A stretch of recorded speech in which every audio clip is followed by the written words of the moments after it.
G, bago ang lahat, disclaimer muna tayo. Gusto ko munang ipaalam sa inyong lahat na ang lahat ng mga mapapanood at makikita ninyo dito sa video na ito at pati na rin ang mga maririnig ninyo dito sa video na ito ay pawang opinion ko lamang sa post o sa viral issue na kumakalat ngayon sa internet. Okay? Hindi ito tungkol sa tunay na nangyari dahil dun sa tunay na istorya o tunay na pangyayari, wala tayong alam dun. Hindi ko nga alam kung anong tunay na personalidad o pagkatao ng mga taong involved dito sa issue na ito. Okay? Kumbaga, ang bibigyan ko lang ng opinion dito sa video na ito ay yung viral na post o yung kung ano man yung kumakalat ngayon sa internet. Okay? At ginawa ko ang video na ito hindi para manakit o manira ng aking kapwa, kundi gusto ko lamang magbigay ng opinion at gusto ko lang pag-aralan yung issue na ito para kahit paano ay may matutunan tayo, lalong-lalo na tungkol sa dating at sa buhay natin dito sa mundo. Which is actually palagi natin ginagawa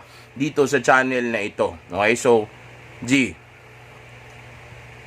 kahit anong mangyari, kahit na pagod ka na, kahit na mainit pa yung ulo mo, o kahit na napakarami mo ng problema, o para bang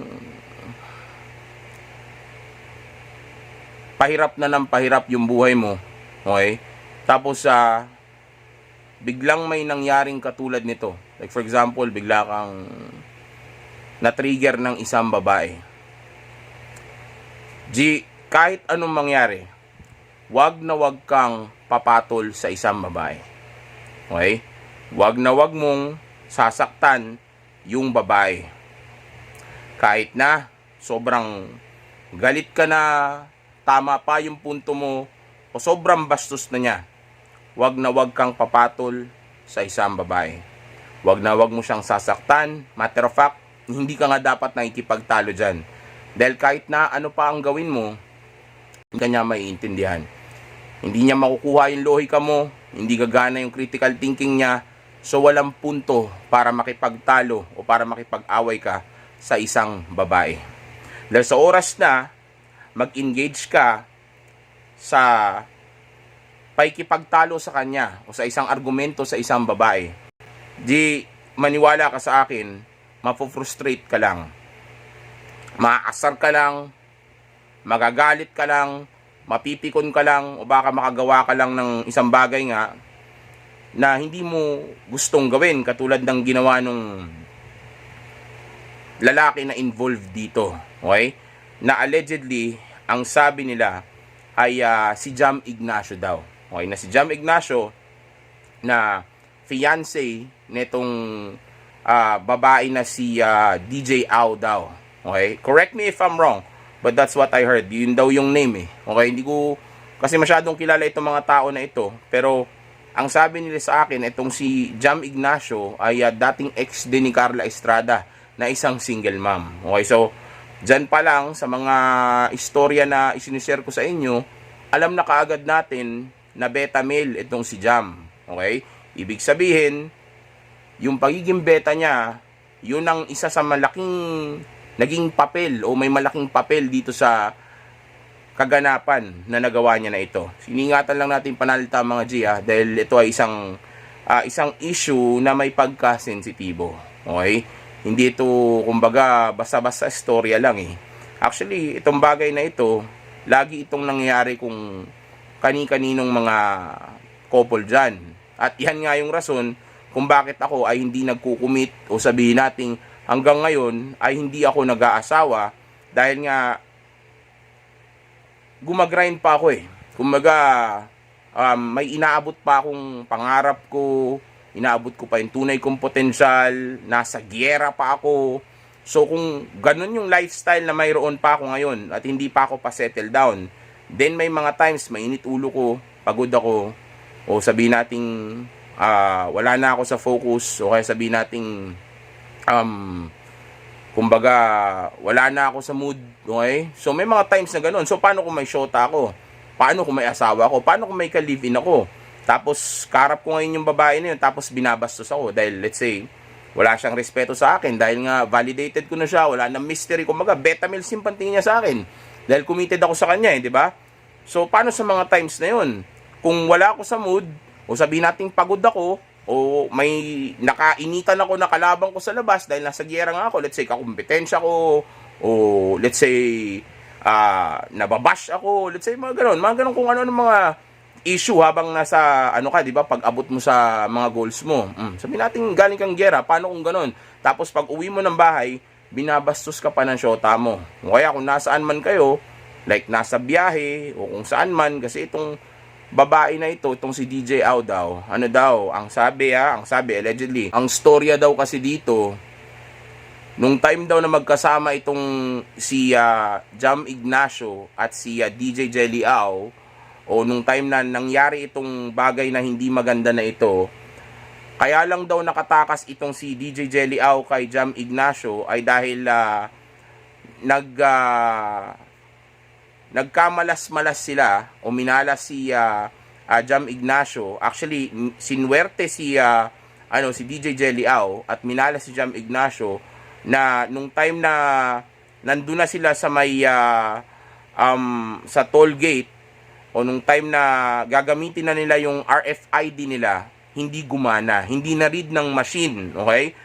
'Di ba? Kumbaga, God bless. Kumbaga, nandun talaga ang Diyos pagka times na kailangan natin. Well, may mga times na hindi nangyayari yung ganyan, pero hindi naman natin pwedeng sabihin na wala rin ang Diyos ng mga oras na yun.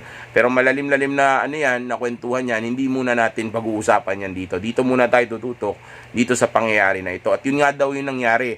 At nung time na yun na raw, na hindi na gumana yung RFID, since nakababa yung bintana ng kotse nila, nagsisigaw na raw ng tulong, umingi na raw ng tulong itong si DJ Jelly Au sa mga tao doon o sa mga polis, okay? Tapos, nung time na yon, nakababa ata si DJ Jelly Au, correct nyo ako kung mali ako sa story ako nakababa na yata doon sa kotse na yon, tapos doon sa sasakyan na yon, tapos nung nakababa na siya, natulungan na siya, tapos tumakbo na raw, umarurot na raw itong si Jam Ignacio, allegedly. Okay, hindi natin alam kung yun talaga yung nangyari, pero again, ito yung sabi sa mga posts, lalo na sa post doon sa page ni DJ Jelly Au. Di ko lang alam kung siya yung nag-post nun, pero yun ang pagkakasabi doon, okay?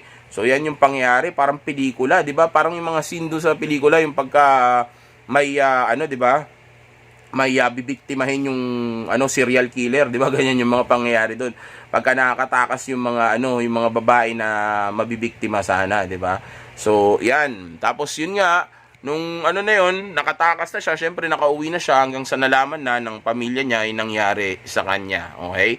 At yan yung makikita ninyo dito sa litrato na actually katabi ko ngayon, okay? Yan yung nangyari sa kanya na hindi maganda, okay? Na hindi sana magagawa nitong si Jam Ignacio kung umpisa pa lang ay alam niya na yung female nature, may alam siya sa game, o sabihin nating meron siyang self-control o nakakaya niya o nagagawa niyang kontrolin yung nararamdaman o yung emosyon niya. Kasi alam niyo mga G, ang isa sa mga malaking pinagkaiba ng isang alpha male at ng isang beta male ay yung beta male lagi siyang nagre-react sa emosyon niya, o emotional ang beta male, okay?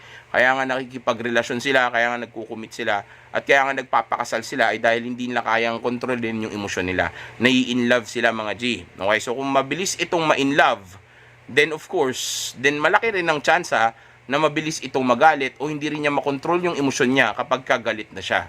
Katulad noong mga times na hindi niya nakontrol yung emosyon niya nung time na sabihin nating na-in love siya o nag-commit siya dito sa babae. Dahil mga G, kung kontrolado nila ang emosyon nila, then hindi sila basta magkukumit sa babae, lalo na kung alam nila na o kung minsan lang naranasan na iwanan sila ng babae, o minsan silang naturuan ng leksyon ng female nature, di ba? Dapat logic na yung gagana sa kanila at critical thinking na.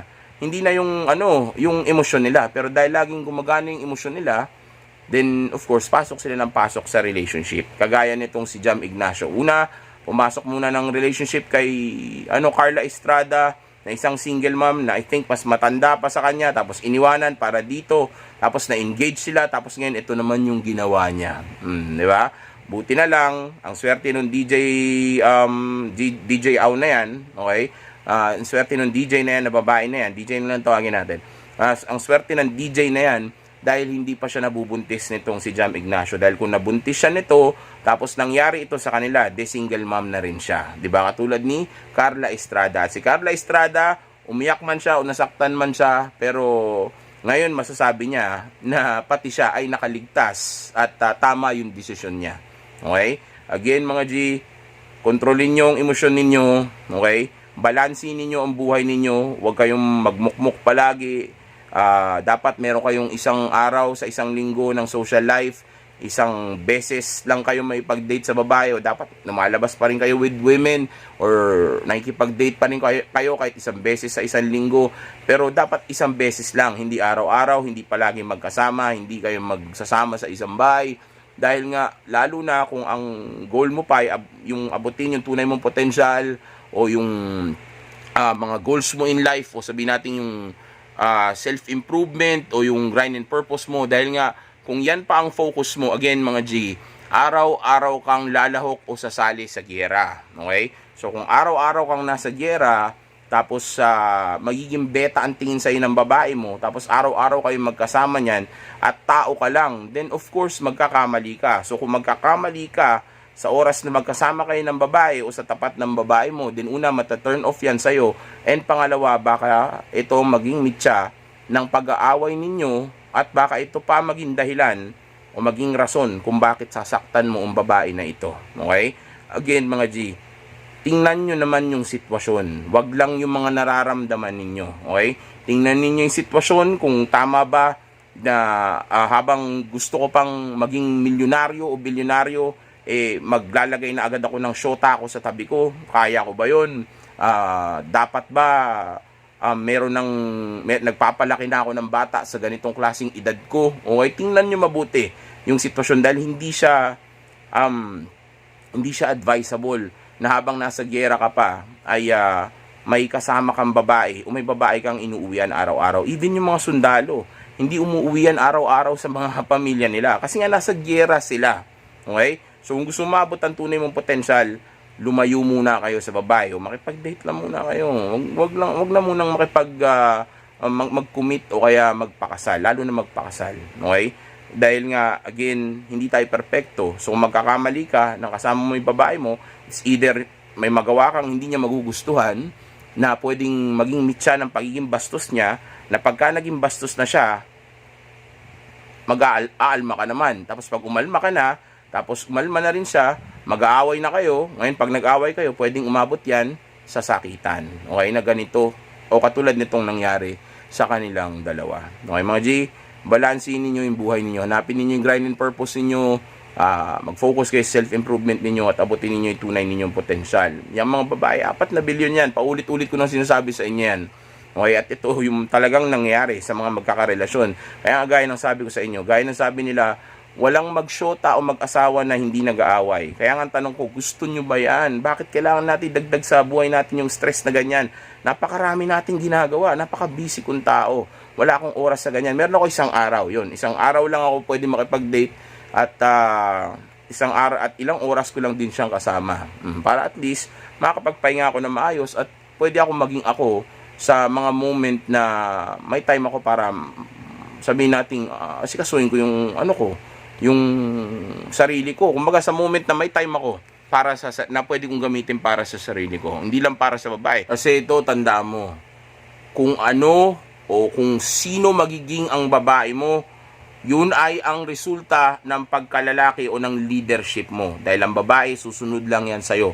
Ikaw ang CEO ng kumpanya ninyo. Kaya kung ano siya magiging, yun ay dahil sa kung paano mo siya ni-lead o kung paano mo siya tinrain sa relationship ninyo.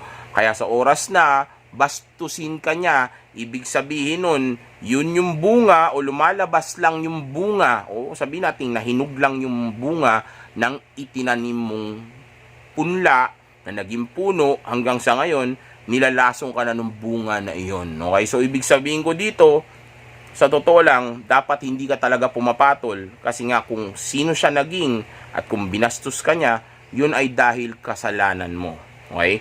Walang ibang may kasalanan nun kundi ikaw. Pwede mo namang iwanan yan, pwede mo naman talikuran yan, pwede mo namang disiplinahin yan, pero hindi mo ginawa, kaya nangyari ngayon ito. Kaya sa oras na maging bastos na siya, o hindi mo na magustuhan yung inaarte niya, mas mabuti kung talikuran mo na lang, o umuwi ka na lang, o paalisin mo na lang yan, kaysa patulan mo pa, dahil again G, kasalanan mo yan. At isa pa mga G, may vowsy tayo, okay? So oras na, ipapulis ka, o idemanda, o ireklamo ka niyan, may kalalagyan ka talaga. Tapos kasama pa niyan, ay yung humiliation ng society. Papahiyain ka ng society, sabihin natin paparusahan ka ng mga yan, kakampihan niya ng mga tao at ikakasira mo pa ito. Bagay na actually, pati mental health mo ay malamang magiging apektado. Okay, so lumayo kayo sa bagay na yan, iwasan niyo yung bagay na yan, hindi yan makakabuti, kakapahamak lang yan. Okay, mas mabuti kung balansin ninyo ang buhay ninyo, tapos mag-focus na lang kayo sa mas mga importanteng bagay na mas magpapabuti ng buhay ninyo o mas magpapataas ng mga value ninyo, para nang sa gayon ay palagi kayong maraming option kapag gusto na ninyong tapusin at hiwalayan yung babae ninyo.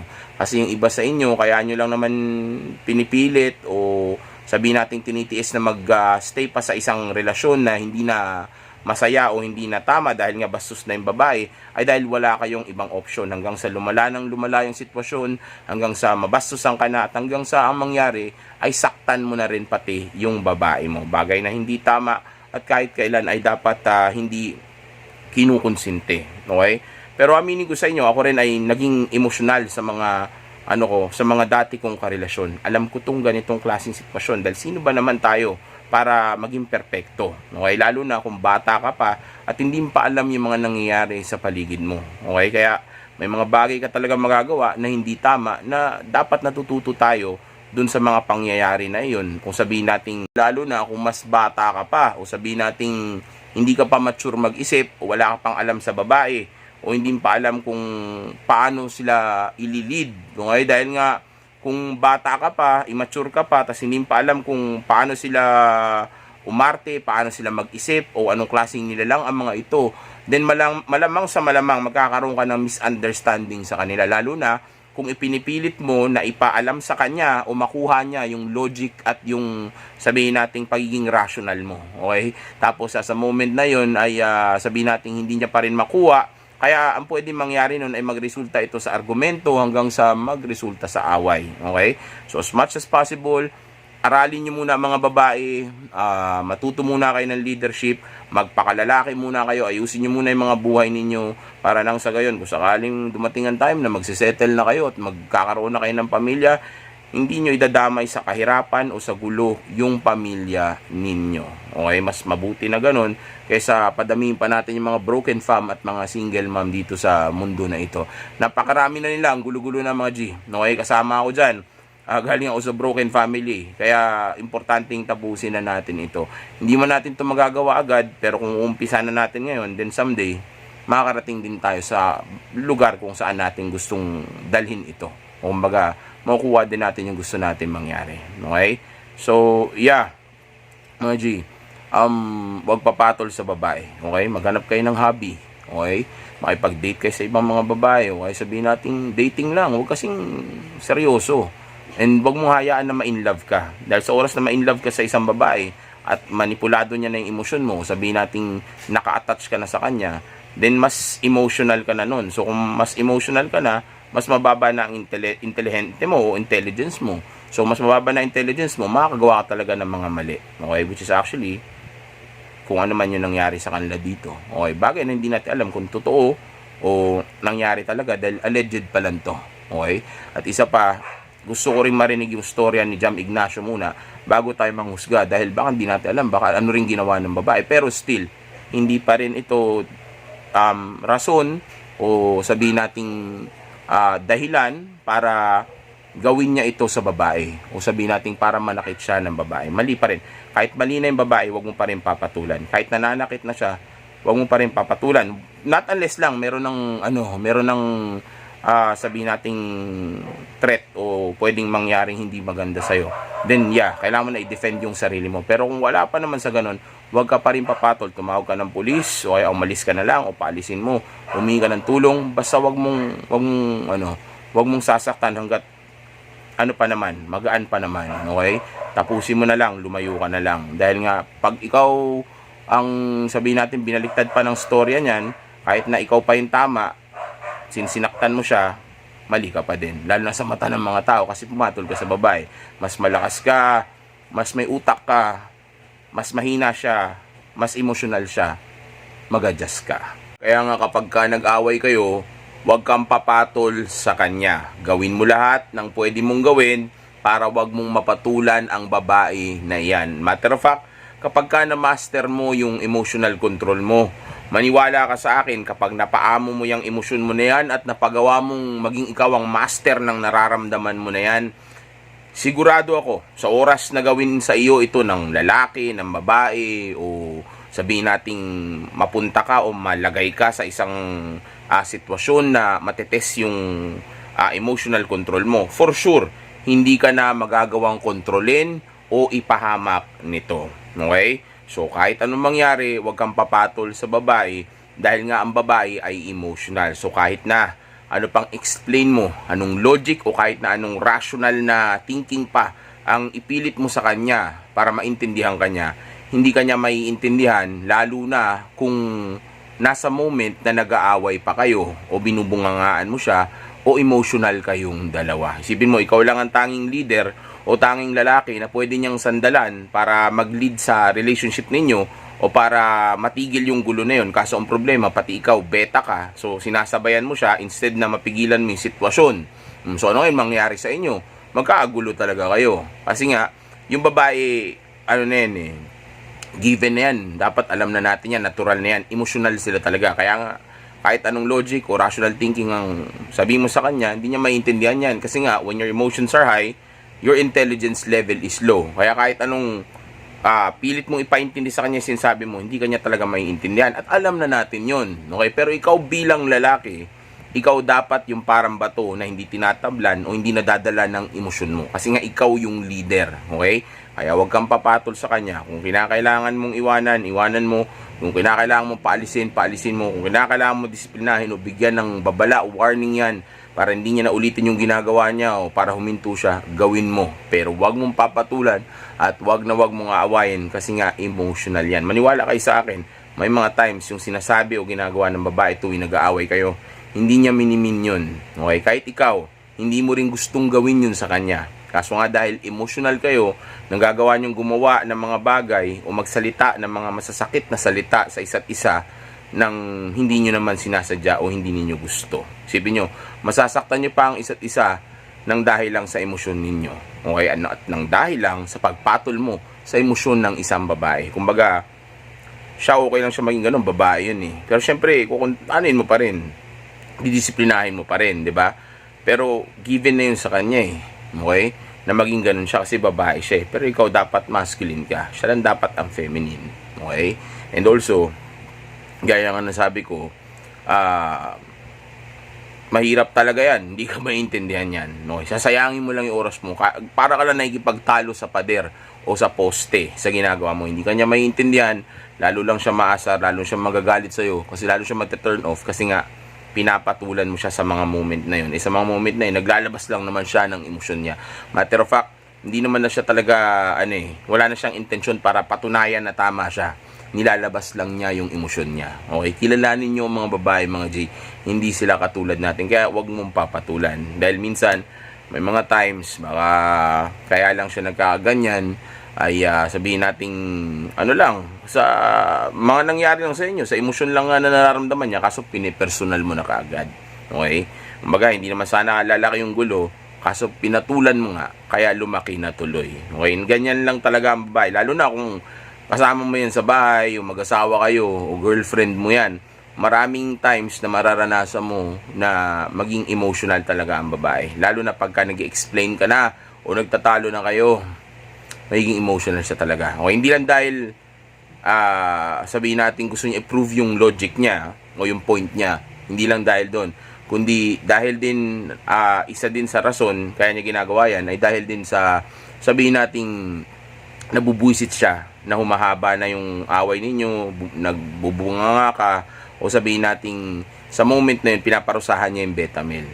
Kaya siya galit, kaya siya mas lalo nagiging bastos. kasi nagiging beta ka na. Nasisense niya yung feminine energy mo, kaya siya ngayon yung nagiging masculine. Okay, tandaan nyo, sa oras na maging feminine ka sa harap ng babae mo, dahil sa security niya o para sa security niya, automatically siya magiging masculine. Dahil sa isang relasyon, palaging may isang masculine at palaging may isang feminine.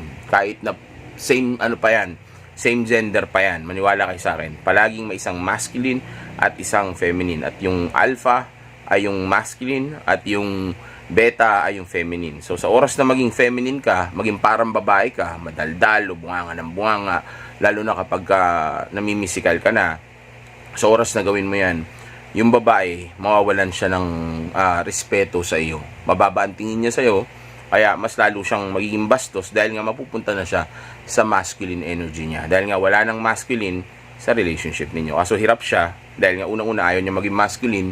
Tapos sa pangalawa, emotional siya. Okay? So mga oras na yun, kaya kayo nagiging ganong kagulo, again, dahil yun sa kagagawan mo. Kaya nga dapat may alam ka na sa female nature o game bago ka mambabae. Dahil kung wala kang alam dyan, malamang kundi maipapahamak mo ang sarili mo, yung babae ang ipapahamak mo, o baka kayong dalawa pa ang mapahamak dahil sa maling relasyon na magkakaroon kayo dahil sa umpisa pa lang, yung leader nyo, which is ikaw, ay pumasok sa isang relasyon na wala pa siyang kaalam-alam. Okay? Dapat may alam kayo sa sheet test. Dapat alam nyo kung anong pinagkaiba ng testing at saka disrespect. Okay? Para nang sa gayon ay alam ninyo kung nararapat ba na disiplinahin lang muna yung babae o nararapat nang iwanan mo siya. Okay? Dahil kung wala kang alam sa game, pustahan tayo, of course, sigurado, hindi mo magagawa ng maayos sa mga bagay na ito. Okay? Dapat alam mo yung mga bagay na iyan.